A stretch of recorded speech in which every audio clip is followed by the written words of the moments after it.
Good morning, and welcome to Ollie's Bargain Outlet's conference call to discuss financial results for the first quarter fiscal year 2026. Please be advised that this call is being recorded and the reproduction of this call in whole or in part is not permitted without the express written authorization of Ollie's. I would now like to introduce our host for today's call, John Rullo, Managing Director of Corporate Communications and Business Development for Ollie's. John, please go ahead. Thank you, Carmen. Good morning, everybody. We appreciate your time and participation. Joining me on today's call from Ollie's are Eric Vandervalk, President and Chief Executive Officer, and Robert Helm, Executive Vice President and Chief Financial Officer. Following their prepared remarks, we will open the call for your questions. To ensure that everybody has an opportunity to participate, we ask that you initially limit yourself to one question. For additional questions, please feel free to re-enter the queue. Finally, let me remind you that certain comments made on today's call may constitute forward-looking statements, and these are made pursuant and within the meaning of the Safe Harbor provisions of the Private Securities Litigation Reform Act of 1995 as amended. Such forward-looking statements are subject to both known and unknown risks and uncertainties that could cause actual results to differ materially from such statements. Those risks and uncertainties are described in the company's earnings press release and filings with the SEC, including the annual report on Form 10-K and quarterly reports on Form 10-Q. Forward-looking statements made today are as of the date of this call, and the company does not undertake any obligation to update these statements. On today's call, the company will be referring to certain non-GAAP financial measures. Reconciliation of the most closely comparable GAAP financial measures to the non-GAAP financial measures are included in the company's earnings press release. With all that said and out of the way, it's my pleasure to turn the call over to Eric. Good morning, and thank you for joining us today. We are pleased with our first quarter results and the outstanding performance of our team. We delivered strong earnings growth driven by solid top-line results and unit growth, robust margins, and disciplined expense control. These results underscore the durability of our business model, the strength of our value proposition, and our ability to execute through a challenging consumer backdrop. Sales and traffic trends were strong across the board early in the quarter. As the quarter progressed, we began to see divergent trends across our different regions. The combination of unseasonable weather and surging fuel prices put pressure on a few key categories, such as lawn and garden and summer furniture. With our stores being located in more rural and suburban areas, we also think the rapid spike in gas prices led to some trip consolidation, which impacted traffic. Rob will speak to this in a few minutes, but the areas with more favorable weather significantly outperformed those with unseasonable weather. As we move through the second quarter, we think there is the potential to benefit from pent-up demand in weather-sensitive categories. Touching on the consumer for a moment, customers are shopping closer to need more than ever before, but also remain resilient. In the first quarter, the environment shifted very quickly, with surging gas prices impacting shopping patterns with a focus on trip consolidation. This primarily impacted the lower-income consumer, particularly those driving longer distances to the store.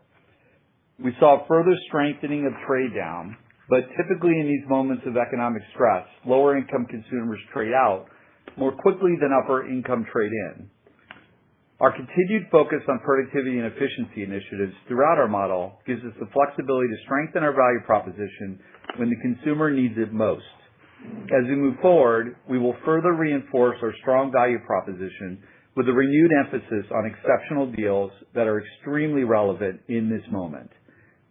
This fuels the closeout market and our business model. We benefit from disruption and volatility, and we are seeing this in both the quantity and quality of the deals. Our deal flow has been extremely strong, which gives us an additional opportunity to further strengthen our value proposition and invest in price. Outside of this, we are focused on controlling what we can control and executing against our strategic priorities. We remain on target to open 75 stores this year, including having opened our first store in the great state of Minnesota, and we are growing rapidly in the Midwest. Our next priority is growing Ollie's Army Loyalty Program. These are our best customers who account for more than 80% of our sales. Our focus here is attracting new members to the program and retaining them through a variety of marketing channels. Growth in our loyalty program was again strong in the quarter, increasing 13% to 17.5 million members. Our Ollie's Army members receive special access to various events, deals, and discounts. One of these events is Ollie's Army Night, which we hold twice a year. These exclusive shopping nights celebrate our best customers. The next event will take place on Sunday, June 14th from 5 to 9 p.m. The date is 1 week earlier than last year, which was moved up due to the Father's Day shift. We will also be running our annual Ollie's Days event in the second quarter. America loves a bargain, and we could not think of a better way to celebrate our country's 250th birthday than with a blowout event. We invite you to join us and see the amazing deals for yourself. If you're already a loyalty member, you will be hearing more about these events in the coming weeks. If you're not a member, why not? Signing up is free and easy. One other note on event cadence. We routinely make adjustments based on timing of key events throughout the year. We are shifting one flyer event out of the third quarter and into the second quarter, from August to July.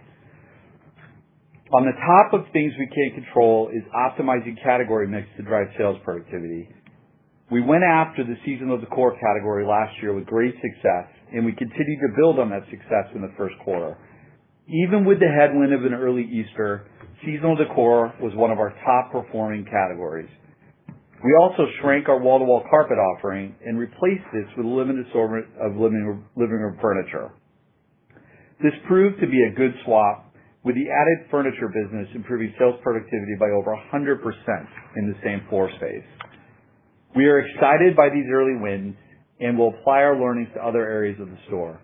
We are working on right-sizing and optimizing the assortments of other downtrending categories, such as books and flooring. For competitive reasons, we're going to be a bit guarded in how much we share publicly. Most importantly, I'm excited we have built the framework and a test-and-learn process that leverages data to make more informed merchandising decisions to drive productivity. On the supply chain side, we are reinvesting in our distribution centers to drive throughput, productivity, and capacity. We completed the replacement of the warehouse execution system in our Texas DC early in the quarter. This was our last remaining DC to receive the upgrade, and we are seeing productivity benefits across the network. The expansion of our Texas distribution center is progressing as scheduled and should be completed early in the third quarter. Later this year, we will begin expanding our Illinois distribution center. The two expansions will increase our network capacity to over 850 stores. On top of all of this, we bought back $53 million of our common stock in the quarter. We are an opportunistic retailer. Our business model thrives on buying good stuff cheap. This quarter, that included our own stock. Everyone loves a bargain, and so do we. On that note, I'll turn the call over to Rob, who will take you through our financial results in more detail. Rob. Thanks, Eric, and good morning, everyone. We are pleased with our execution and the positive impact this is having on our results across the P&L. This drove better than expected earnings growth in the quarter. New stores and customer acquisition remain our top two priorities, and we continue to deliver on both. We opened 27 new stores in the first quarter, an increase of more than 15%, and ended the period with 672 stores in 35 states. At the same time, we added almost 500,000 net new Ollie's Army members in the quarter and grew our loyalty program by 13% to 17.5 million members. Now let me walk you through the P&L. Net sales increased 14% to $659 million, driven by new store openings and comparable store sales growth. Comparable store sales increased 1.7%, driven by an increase in basket. Top performing categories were food, general merchandise, hardware, seasonal decor, and stationery, while weather-sensitive categories underperformed, such as lawn and garden and summer furniture. As Eric mentioned, performance varied by region, primarily driven by weather patterns, with the East, Midwest, and Central markets all outperforming their respective plans, while the South largely underperformed. The biggest drag in the South was the lawn and garden category. The slower selling of bulky seasonal products also led to throughput constraints in our Texas distribution center, which impacted the southern region. Gross margin increased 80 basis points to 41.9%. This was above our expectation and driven by lower supply chain costs. Higher fuel costs were more than offset by lower tariff expenses. Merchandise margin was slightly higher. SG&A expenses were well managed and flat as a percentage of sales in the quarter. Pre-opening expenses were in line with expectations and decreased 3% to $6.4 million. The decrease was driven primarily by lower rent expense, specifically the dark rent associated with the bankruptcy-acquired sites last year. This was partially offset by a higher number of new store openings. Moving down to the bottom line, adjusted net income increased 21% to $56 million, and adjusted earnings per share increased to 91 cents. Lastly, adjusted EBITDA increased 22% to $88 million, and adjusted EBITDA margin increased 80 basis points to 13.3% for the quarter. Turning to the balance sheet, our total cash and investments increased $111 million, or 27%, to $526 million, and we continue to have no meaningful long-term debt at the end of the quarter. With our strong balance sheet and the consistency of our earnings and cash flows, we stepped up our buyback and repurchased $53 million worth of our common stock in the quarter. As a reminder, we are targeting annual buyback levels at roughly 50% of free cash flow and raising our outlook to $125 million this year. Our buyback activity reflects our confidence in the durability and earnings power of our business model. Inventories increased 12% year-over-year, primarily driven by our new store growth.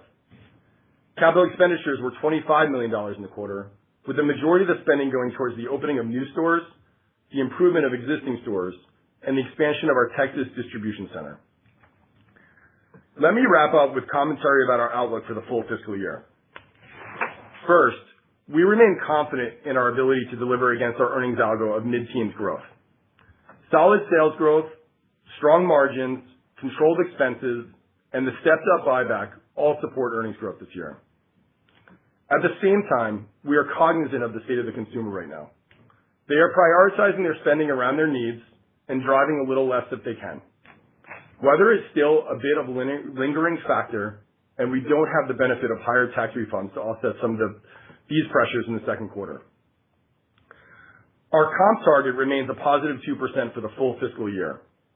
Our current trends are running below this level, primarily reflecting continued weather volatility and ongoing pressure on the lower-income consumer.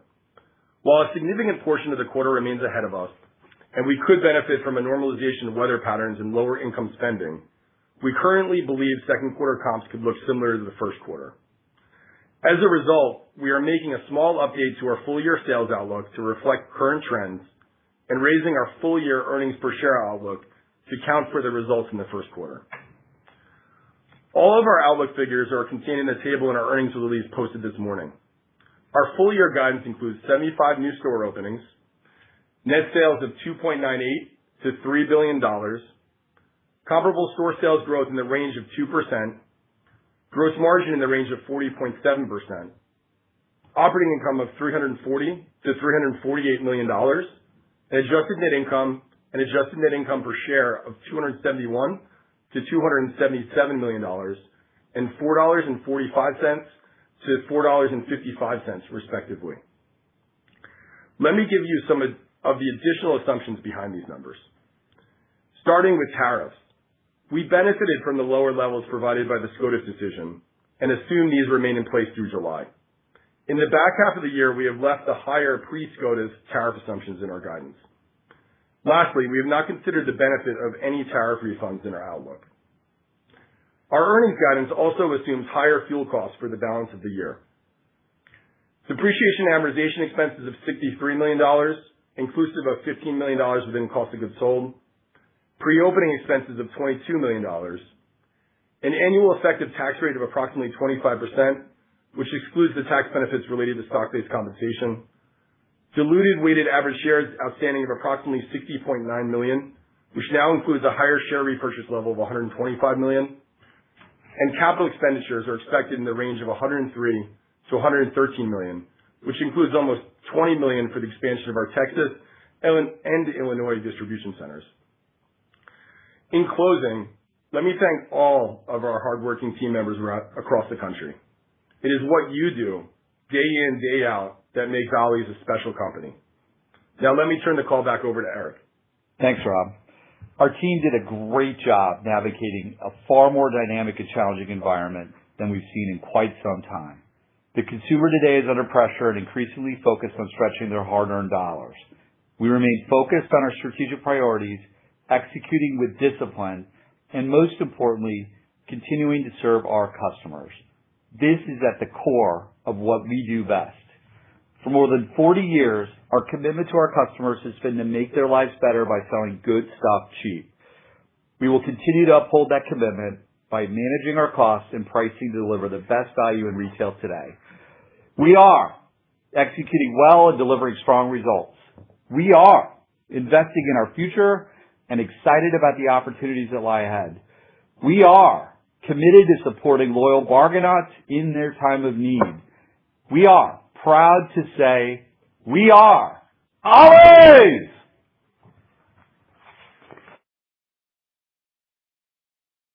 Operator, we're ready for questions. Thank you so much. And as a reminder, to ask a question, press *11 on your telephone and wait for your name to be announced. To remove yourself, press *11 again. One moment for our first question, please. It comes from Matthew Boss with JP Morgan. Please proceed. Great, thanks. So, Eric, maybe could you elaborate on the cadence of comps that you spoke to in the first quarter? Maybe if we thought about it relative to plan and just your confidence in delivering roughly 2 comps for the year. And then near term, is there a way to break out maybe the trends that you're seeing by category or by region in order to parse through the impact of weather that you may be seeing that seems to give you the confidence in delivering similar comps in the second quarter to what you delivered in the first quarter, despite the softer start? Sure, yeah. Rob, hey, Matt, this is Rob. I'll take that. So for the first quarter, all 3 months of the quarter were positive, which was encouraging. February was the strongest month. That was up about mid-single digits. March was positive, and then April ticked up slightly, which was notable because we had the Easter shift into March this year. As I mentioned in the call, we saw divergent trends across the quarter across the country when the gas prices started to spike and the weather didn't really shift as quickly as it normally does. The East, Midwest, and Central all experienced more normalized conditions, and they beat plan by 100 to 200 basis points. The South, where it was hot and we saw drought-like conditions, that region lagged between 100 to 300 basis points. The biggest drag on those regions was clearly lawn and garden. From a Q2 perspective, we talked about our trends quarter to date. We are running behind our full quarter guide for the second quarter. Comp trends in what we call our core comp categories, the consumables categories, remain strong. It's really outdoor seasonal product we're seeing the biggest impact. We do think that the weather will change. It gets hot every year. It always does. We're seeing some of that weather come this weekend. So there's a potential for pent-up demand. But we have a lot of quarter ahead of us. We have a big Ollie's Days, big Ollie's Army Night planned in celebration of the 250th birthday this year. So we're confident that we have what we need to deliver on the guidance. That's great color. And then maybe, Rob, just to switch gears, could you break apart the drivers of your raised gross margin outlook? And maybe a different way to think about it is, what's the best way to consider the potential flow-through of better buying relative to opportunities that this provides you to reinvest into value?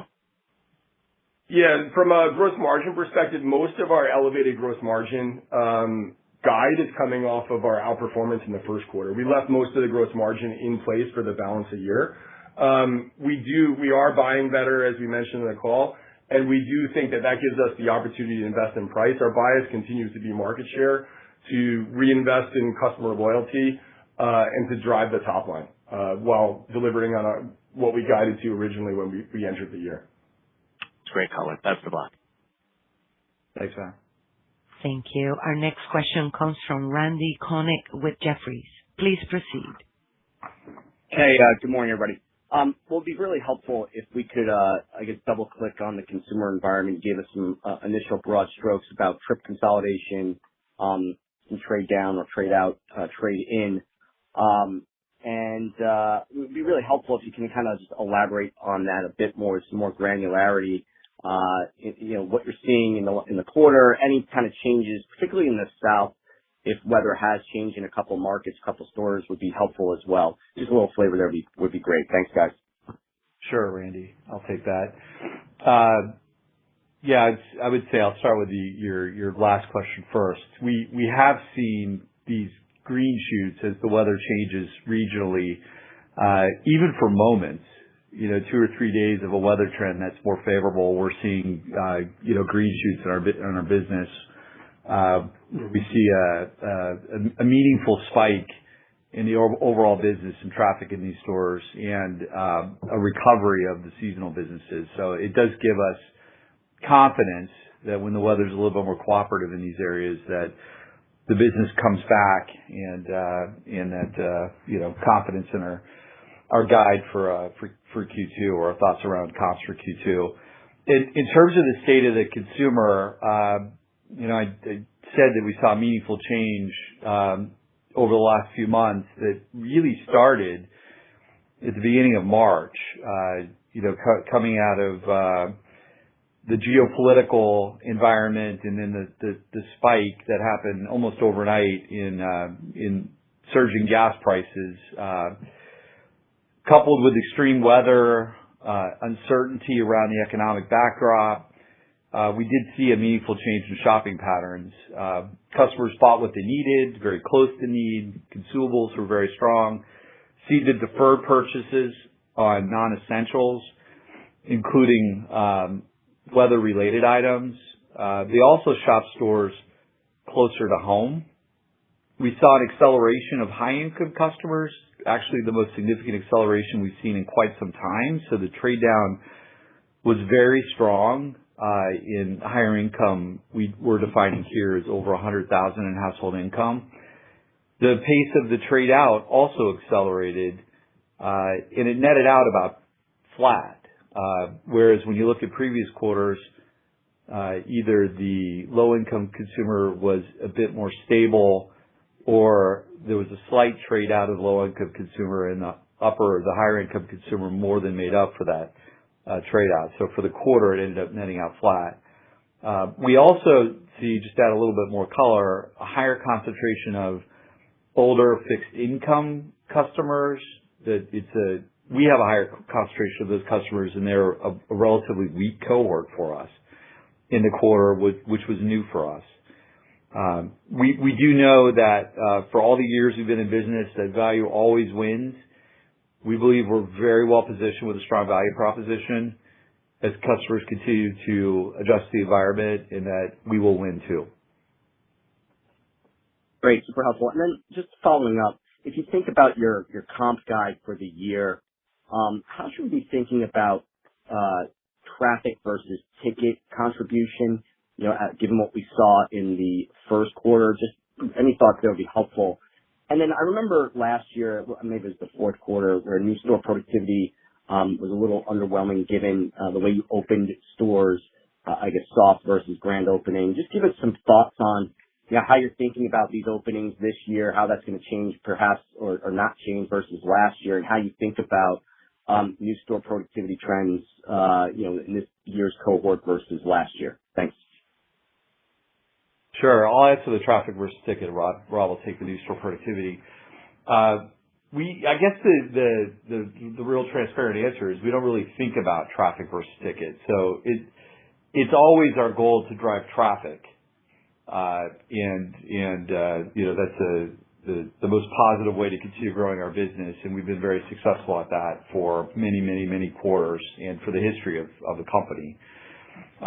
So that is our goal, that is our priority. But we don't really think about the components because it's a very dynamic environment in terms of our business model. It's very dynamic in terms of how we buy. It's an opportunistic business model.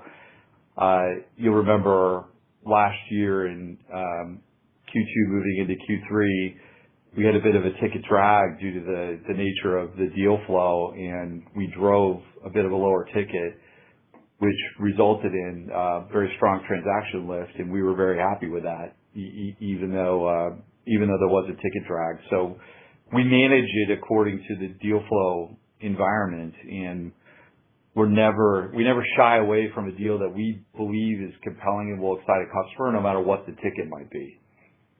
From a new store productivity perspective, I would say that the new stores were similarly impacted to some of the impact that we saw in the comp base. So it makes it a little bit more difficult to assess, what the true impact of the soft opening was. Overall, we're pleased with 2026, the store openings, and the new store productivity came in only slightly below our original plan. Thanks, guys.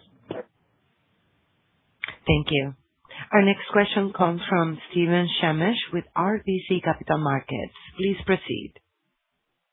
Good morning, and thank you for taking the question. Wanted to follow up on an earlier one on reinvestment. So you said you'll reinvest in price, but also raise the gross margin guidance. Was hoping you could maybe speak to how consumers are responding to price investment or promotions that you've already put in the market that gives you confidence that you've embedded enough cushion to actually move the needle on top line. Sure. Thanks, Steve. Rob mentioned it earlier. Our bias is always to drive market share, and investing in price is a way that we do it. We know how to motivate customers through compelling deals. That's probably the simplest way to answer the question. We deliver compelling deals. Our growing buying power and better execution resulted in stronger margins, which gives us the confidence we can continue to invest in price and maintain strong product margins as we move forward. It'll further reinforce the strength of our value proposition, our emphasis on exceptional deals and extremely relevant product in this moment. For competitive reasons, we don't share a lot of details, but I'll highlight a handful. So we do have an aggressive plan as we move through Q2. We're not waiting for the weather to break. We have an aggressive plan to invest in price. It starts with the most compelling deals. I call it lighting up deals and making the deals even more compelling than they were. So that really means, in simply put, that the price gaps on some of our deals will be even wider than they were. Although we're happy with our price gaps, and our price gaps are very similar in Q1 to where they've been running, we're going to get even wider on select deals. And those, just to emphasize, the pricing for us is an everyday low price value proposition. We're fiercely committed to everyday low price, so this isn't some sort of temporary price. These are adjustments to price that are, the ongoing price and prevailing price for the item for us. We're investing in trend, in highly relevant product, which is also a reflection of our growing size and scale and buying power. We're enhancing Ollie's Army events. So anything that we consider even semi-promotional in nature is an investment or a reward for a loyal customer that's in the Army. Which includes stimulating customers who live a bit of a distance from stores, where we've seen less frequency over the last couple months, and we're continuing to press forward with speed on our sales productivity initiatives. That's very helpful. I appreciate the color there. And then just as a follow-up, obviously a very challenging consumer environment. A lot changed very quickly during the quarter, but we also did have higher tax refunds that other companies have called out as a benefit. So question is, do you think you received any benefit from the tax refunds being higher on a year-over-year basis? And if not, why do you think that was the reason? Steve, I would say that the way we've talked about tax refunds in the past, and really nothing has changed, is that more money in the consumer's wallet is always better. but we didn't see any notable spikes or green shoots of sales as the tax refund season rolled out. So I don't think it was meaningful, but it's hard to assess. Understood. I appreciate all the color. Best of luck moving forward. Thanks, Steve. Thank you. Our next question comes from Ed Kelly with Wells Fargo. Please proceed. Hi. Good morning, everyone. Eric, a question for you and then maybe, like a follow-up for Robin here. So, regarding the flyer, philosophically, can you just maybe give us some context on, like the shifting that's been taking place? You had one that moved a little bit earlier in April. Obviously, you had one coming in July. I think investor perception is that, this is happening in response to sales, but I think you maybe have, some operational, like reason for this stuff. And then in the context of that flyer moving forward into July, Rob, how are you thinking about the second half outlook? I mean, you do have some easier compares. Just curious about, how you're thinking about the balance of the year after, like the Q2 lap that we all are talking about here. Sure. Thanks, Ed. And as always, I appreciate your flyer question. So, and I've been reflective since the last call on how I answered the question when you asked, and we did offer a little more color on this call about a flyer shift. We didn't have a shift in Q1, just to reinforce that. I've been a bit reticent to share details on flyer shifts or any event shifts for competitive reasons. I've reflected on that, and I'm still reticent to share details. But I think it's a good question to answer about our thought process on flyers, Ed, and to kind of debunk the assumption that our flyer timing is somehow dynamic enough that we would shift intra-quarter. We make all our flyer event decisions in January, in that period, and we don't shift. I can't remember in my time here ever shifting a flyer event after we set the calendar, which is before the fiscal year starts. And at that point, we've set Q1 permanently, and we're just refining and setting, more permanently the balance of the year. So we're not making decisions about flyer shifts in real time. We make these decisions way up front. We make decisions based on the timing of events typically, and of course we look back on our history on the performance of the events related to the timing.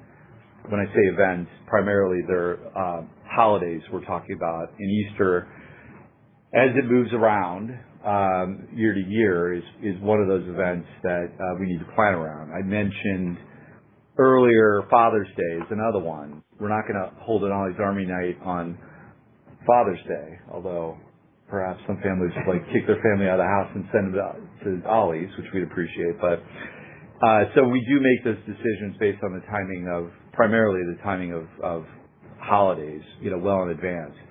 In the case of July, I'll give you the Q1, the Q3 to Q2 shift. I will give you a little bit of color that we have a very significant gap in the calendar between our last June event and our first August event, and that's always bothered us, and we really haven't ever done anything about it.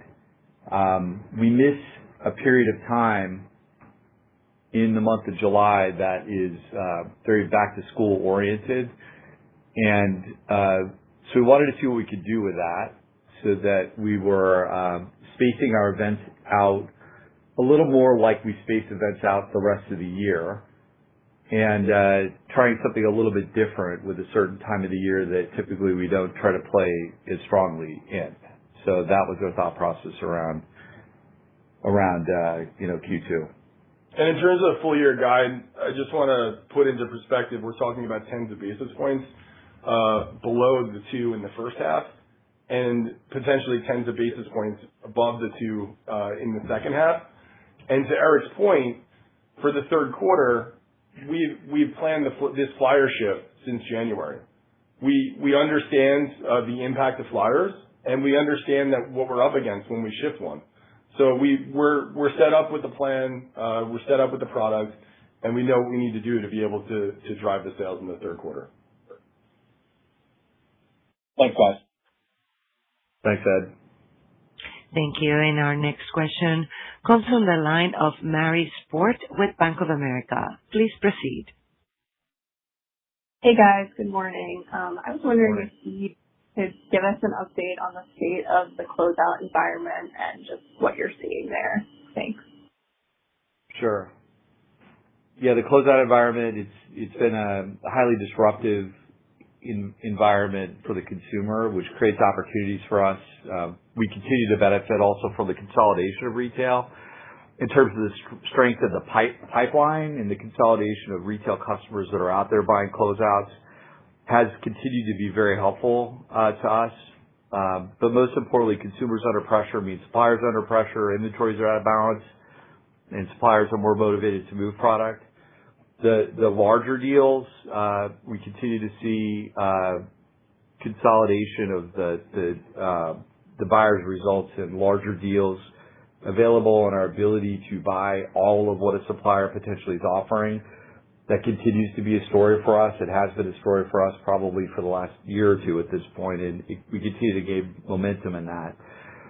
So, simply put, we're continuing to see an increase in both the quantity and the quality of the deals. Awesome. Thank you. Thanks, Mary. One moment for our next question, please. It comes from Brad Thomas with KeyBanc Capital Markets. Please proceed. Hi, thank you. Eric, since you've taken over as CEO, I think you've really tried to be proactive about playing offense and driving sales, bringing in new customers. I was wondering if you could just speak to where you're seeing the biggest opportunities as we think about the balance of the year. In particular, how are you thinking about the effectiveness of the second time of doing an annual Ollie's Army Night here in June? Sure. I guess when you look at it overall, we are very aggressive about driving compelling deals, newness, and managing the productivity, the space productivity, sales productivity in our stores. So those are things we're doing, call it, more incrementally as we move forward and have been. It all starts with product being, strong deals with meaningful price gaps, and also highly relevant product, which includes trend product, which isn't a foreign concept for Ollie's. We've been in and out of trend product over the years, but I believe we can do trend product even better. There are many examples of that, and it could vary category by category, but we are driving a lot more trend product as well. So those are the main ways in which we're aggressively, proactively driving top line. I would mention Ollie's Army as well, and I'll come back to the Ollie's Army Night question, Brad. The Ollie's Army has been an even larger priority for us in driving the growth of the program.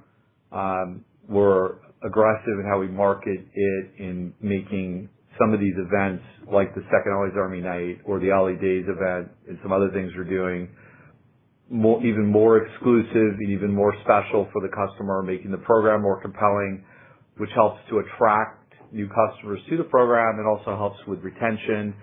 Our stores, and I'll give our cashiers a ton of credit, are doing an even better job in convincing people to join the Ollie's Army program, which you think is an easy sales pitch, but some customers can be a bit resistant to share personal information. So they're doing a great job of selling the program in.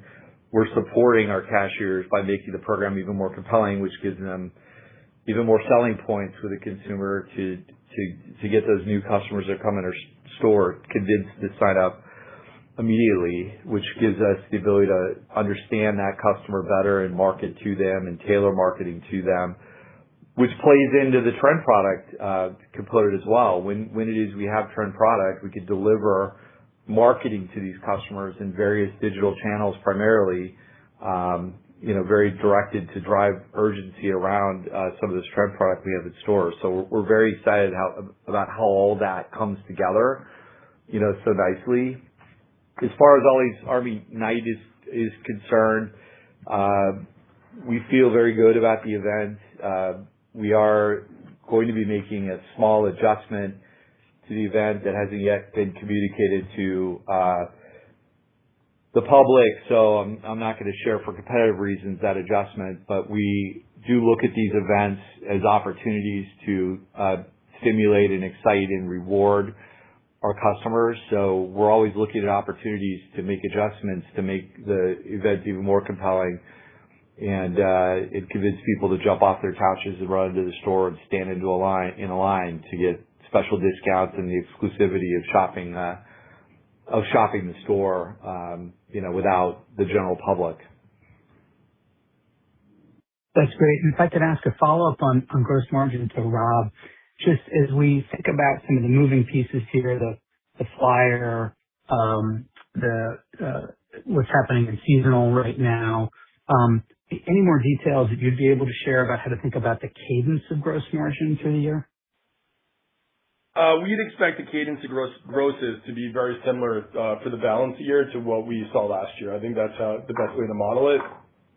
That includes some tariff relief in the second quarter, which is offset by higher fuel prices. And then we've run higher fuel prices out for the balance of the year, and we have some other offsets in there. But overall, cadence very similar for the balance of the year. Thank you very much. Thank you. Thank you. Our next question comes from Peter Keith with Piper Sandler. Please proceed. Hi, thanks. Good morning. Thanks for taking the question. Curious on the furniture offering that started in the quarter. I guess, is this going to be something now that you're going to keep in stores on a go-forward basis as you reflect on Q1, or do you think there's things that you could be doing better with furniture to improve that productivity? And then lastly, with that 100% improvement in space productivity, I guess, did that actually drive any benefit to comp? It seems like it could have had, maybe a 50 basis point lift overall. Sure, Peter. Yeah, I appreciate the question about furniture. Just to remind us, we identified furniture as a white space opportunity, a replacement to a very low productivity category, wall-to-wall carpet, which had been downtrending for us for years. I'll just on your math, I'll hit it right on the front side. We reset approximately 50% of the stores over the course of the quarter. It's not a big business overall. It's never been a significant business. It's been like a 1%-ish business, and wall-to-wall carpet obviously is worth even less than that. So it's not necessarily a material impact on Q1, but we do believe this and other sales productivity initiatives, when you add them all up, as we get them all moving along, will become a meaningful comp mover. But this one on its own in Q1 to help move the comp, but not necessarily in a material way. We were very pleased with the early performance of the business, but I'm going to call it early performance. We put furniture in all stores as part of, call it just a deal that we did in February. It was advertised, but the intention to replace the wall-to-wall carpet was only to go forward in 50% of the stores, at least at this point in time. We're learning. We're making adjustments. We'll expand into additional stores as we continue to read performance. And I think your question about what did we learn and how do we think about the assortment on a go-forward basis, for competitive reasons, I'm not going to share detail on this, but I will say that we have learned and we are making some adjustments. Nothing all that meaningful, though. We were mostly right in what we did. And I think the adjustments I would characterize as continuing to bring some newness to the customer and make sure that the product offering isn't stale. That being said, there are certain components of the business that are more basics oriented that may not change as much. but having a nice rotation of styles out there, I think, is important in our business model to continue to reinforce the surprise and delight aspect of our business. And then the other comment I'll share is that we have the confidence based on what we've seen in the business to date, which included testing in Q4, that we are no longer putting wall-to-wall carpet in any new stores going forward. And furniture is being set in most of those stores, the majority of those stores. The handful of stores that are relatively smaller footprints, we may not set furniture in, but the vast majority of stores will have furniture and not have wall-to-wall carpet on a go-forward basis. Okay. Thank you very much. I appreciate it. Yeah. Thanks, Peter. Thank you. Our next question comes from Steven Chacon with Citi. Please proceed. Great. Thanks very much for taking my question. Could we talk about SG&A planning for the rest of the year?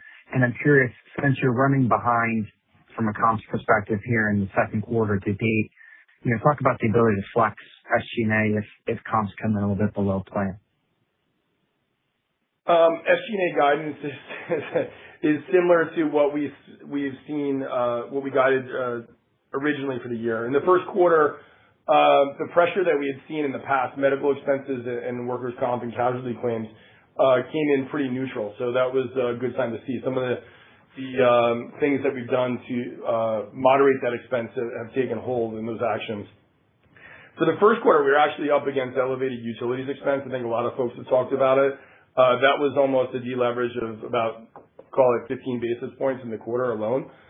We wouldn't expect for that to really repeat. A lot of it was coming off of the winter conditions. But we're in a position where our bias is to invest to drive market share. We're driving gross margins on the top side of the P&L. So we feel well positioned with our guidance that we're able to invest where we need to, particularly in the marketing, to drive sales in the back half of the year. Okay, great. And then the follow-up I had is just trying to understand a commentary about running behind. First, does that mean you've decelled from April and you're running negative? And help us understand the level of pent-up demand in seasonal, right, that can get you to accelerate on top of tougher comparisons as you go over the next couple of months. Sure. I'm not exactly comfortable with giving exactly where we are quarter to date. We typically don't give that kind of color. We wanted to give the color in this moment about running behind our full quarter guidance, but we're going to leave it at that. From a seasonal perspective, our seasonal business in the first half is very meaningful to us. It could be 15 to 20% of our sales for any given quarter. So that bodes nicely for the fact that we didn't see those sales come in the first quarter. We know that it's going to get warm and the season's going to change. And it bodes well that there's pent-up demand for the second quarter. What that number is and where we'll ultimately land, I'll have to pull out my crystal ball. But I'll tell you, it gets hot every year. Okay. Thanks for the detail. Best of luck. Thank you. Our next question comes from Simeon Gutman with Morgan Stanley. Please proceed. Good morning, guys. One more stab at that same question. Can you just give us a perspective? Does the seasonal category need to grow mid-single digits or double digits now to make up for, the plan in order to get back to where you'd like to be? And then I have one follow-up. I'm not sure how to answer that question, Simeon. In terms of the seasonal business, we've seen when there are green shoots of demand from a daily basis, the comp can be in excess of double digits, well in excess of double digits.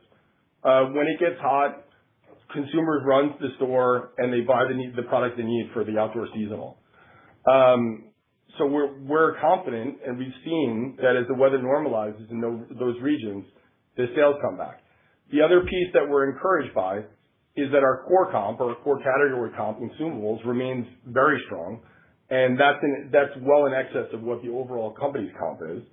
And we think that when the weather moderates, that they'll come back in line together. Yeah, we own the inventory. The values are compelling. We shop the competition often to make sure our price gaps are solid, wide enough, super compelling deals. And I'll just remind us, Simeon, I said it earlier, we're also not waiting for the weather to break. We're taking aggressive action to invest in price, to light up key deals, investing in trend and highly relevant product, making our Ollie's Army events extremely compelling, stimulating customers who are driving a little bit of a longer distance from stores. So all those things, along with, we hope, the weather, as Rob said, it always gets hot, breaking, get us, closer even in excess of our target for Q2. Okay, and follow up, how did you do so well on driving supply chain savings? Was that something, I guess front-end loaded, because it sounds like, I don't know if that holds the rest of the year. And then what is the game plan, or what are you thinking about regarding tariff refunds, or are you going to wait and see? So in terms of supply chain savings, we've been working on productivity initiatives throughout our business. Supply chain is definitely one of the areas where we've worked on very hard.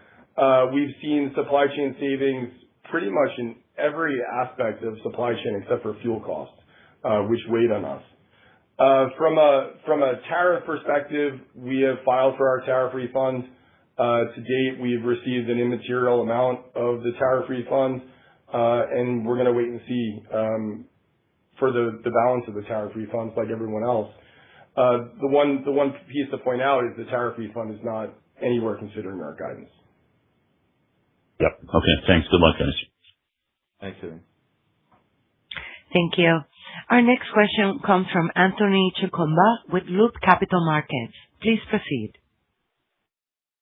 Morning. Thanks for taking my question. So you mentioned downsizing books and flooring. Maybe you don't want to answer this question for competitive reasons, but just any sense for what you'd replace, that square footage with, and any general ideas? I appreciate the question. And yes, we have a plan. And no, I'm not going to answer for competitive reasons. I was actually reticent to even share that we're looking at books and flooring. But those are two businesses that have been downtrending in the industry. Flooring may be a little bit more transitory, when you look at some other retailers out there that are in the flooring business related to housing and pressure on housing. But we look at flooring not as a business that we would exit, but as a business that we need to reposition in to ensure that that we have a reason for being in flooring, and that we're competitively positioned where we want to be there in whatever white space we could find. And books has been a downtrending business for years, and that's a macro that I think everybody's familiar with. For us, books is a bit of a reassorting to make sure that we are carrying the most relevant books, which is somewhat about the different subcategories of books that we're in. But it's also continuing to recognize, and we've been on this path for years now. I started talking about it probably 4 years ago.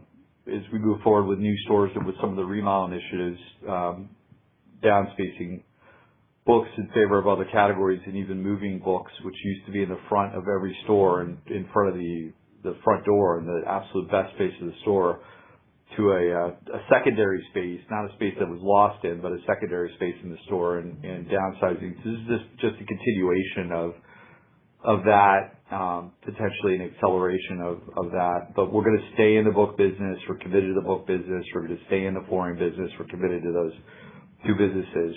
And back to it, yes, we do have a plan for what would go in its place, and we'll share it when it becomes customer facing. Got it. And just a quick follow-up on furniture. I know one of the things that you guys had, were thinking about with furniture is that, you don't offer delivery, and some of the furniture pieces are, quite large. I mean, any updated thoughts there, and maybe, like partnering up with someone, or is it just still going to be kind of like, drive up, borrow your cousin's pickup truck to throw the recliner in the back? Yeah, it's a good question. And also another good question, I'll I'll put out there is financing and how you think about credit related to furniture and deferred payments and all that. They're all things that we've considered. We're very, we're worldly and mindful of what's going on in the industry in that business. Keep in mind, it's maybe a 1 or 2% business long term. It's not necessarily meaningful enough for us to,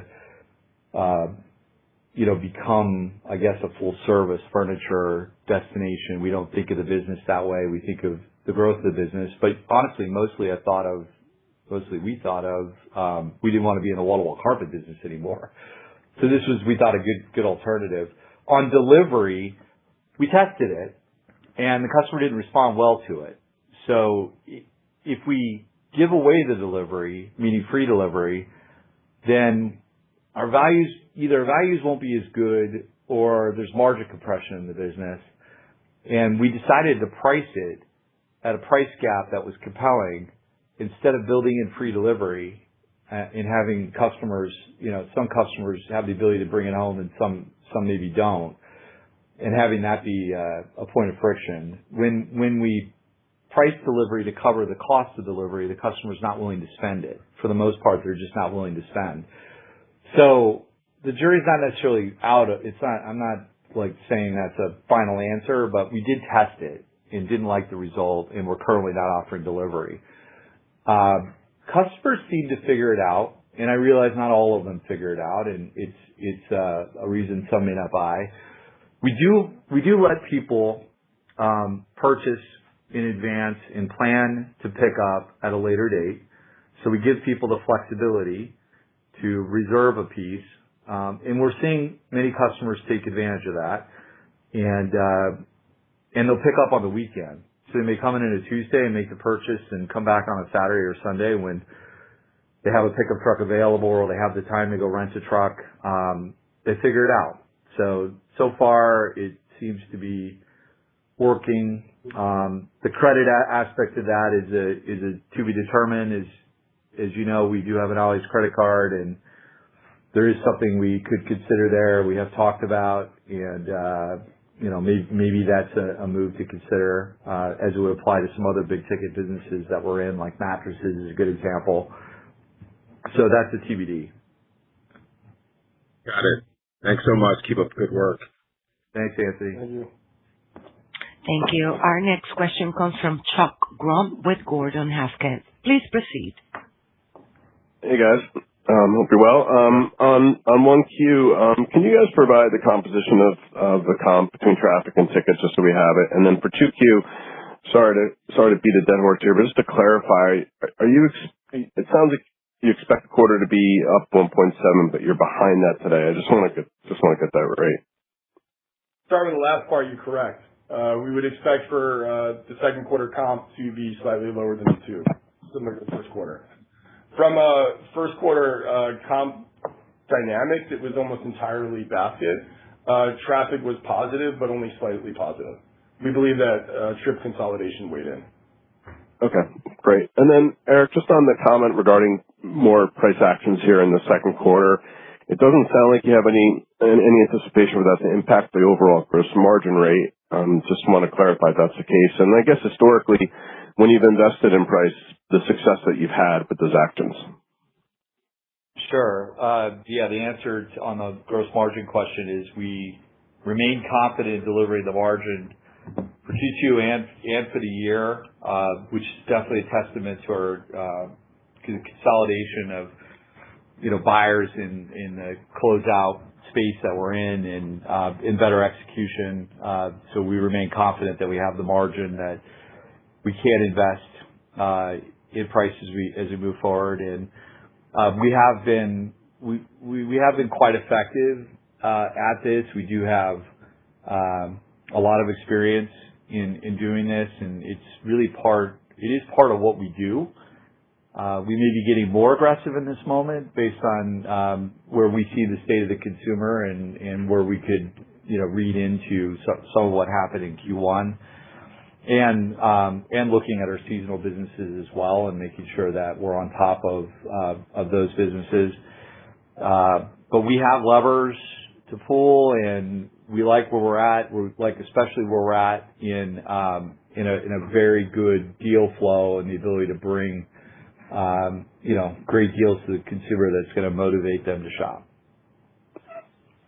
Great. Thanks, guys. Thanks, Chuck. Thank you. Our next question is from Jeremy Hamling with Craig-Hallum Capital Group. Please proceed. Thanks. I'm going to approach this from a little different angle. In terms of just a hypothetical, Rob, if you had a -2 comp in Q2 or a +2, that type of hypothetical range, what would the impact be on full year EPS, which you're guiding to about $4.50 this year? Are we talking about a 10-cent difference? Very immaterial. 20 cents? Very immaterial.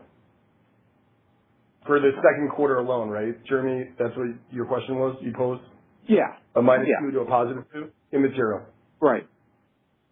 Got it. All right, thanks. And then just in terms of unit growth, you've had a pretty consistent unit growth here. You're reiterating the 75 unit growth guidance for the year. As you look ahead, and you guys have approached unit growth in very much a contiguous market fashion, is there any expectation that there would be a change in that contiguous growth and the types of kind of numbers here, the 75 units or so that you're going to do this year?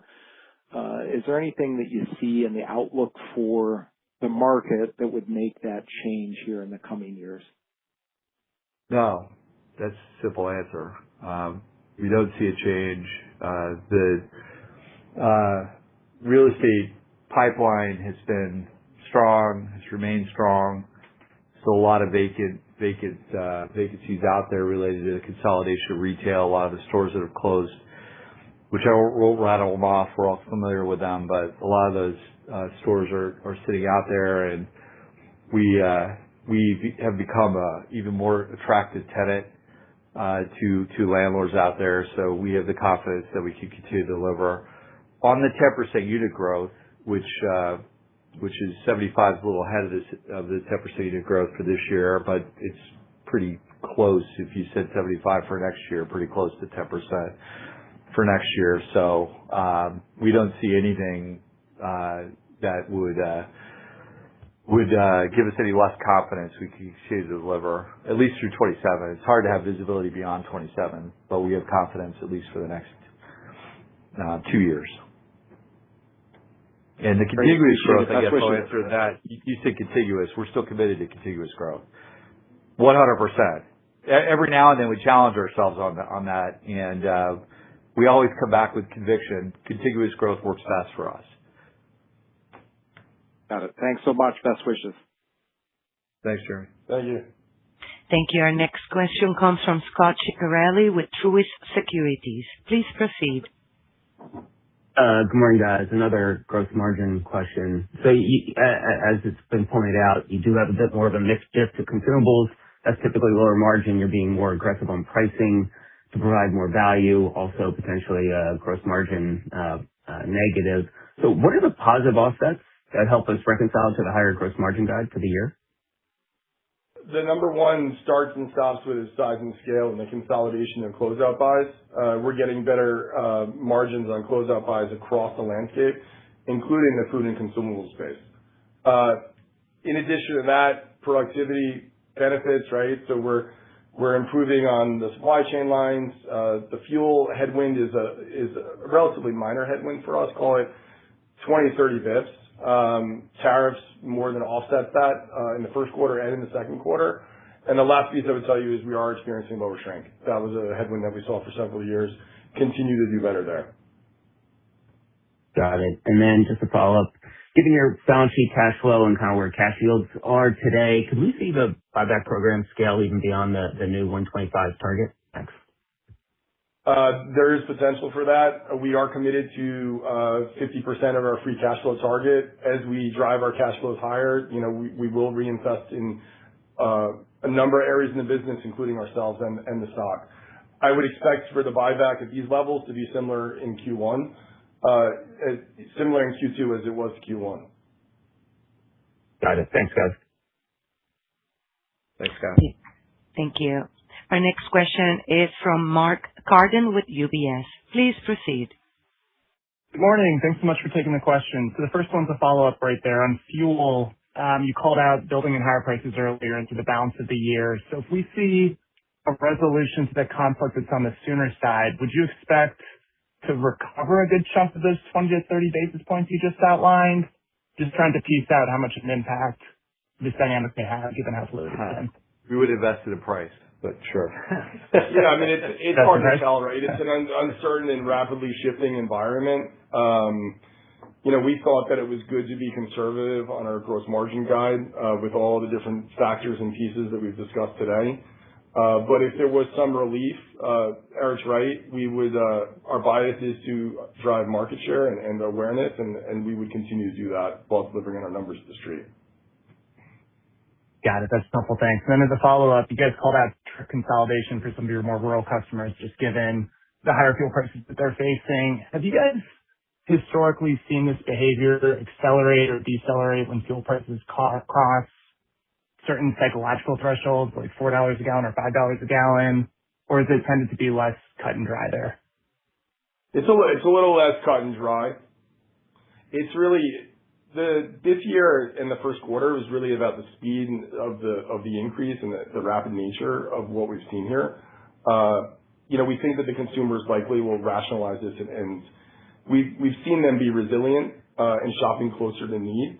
I think the point that we've been trying to make on this call is that weather is a need and drives a need. And so if the weather is not cooperating and there's not a need for seasonal products, the customer is going to defer, especially in this environment. Yeah, and I think the other point is we've made already, but I'll just repeat it, is the trade down and the acceleration of the trade down, which we did see the greatest acceleration of trade downs that we have seen in many quarters in Q1. So we like to think that acceleration would continue and would help to more fully offset the trade out. Got it. Thanks so much. Good luck, guys.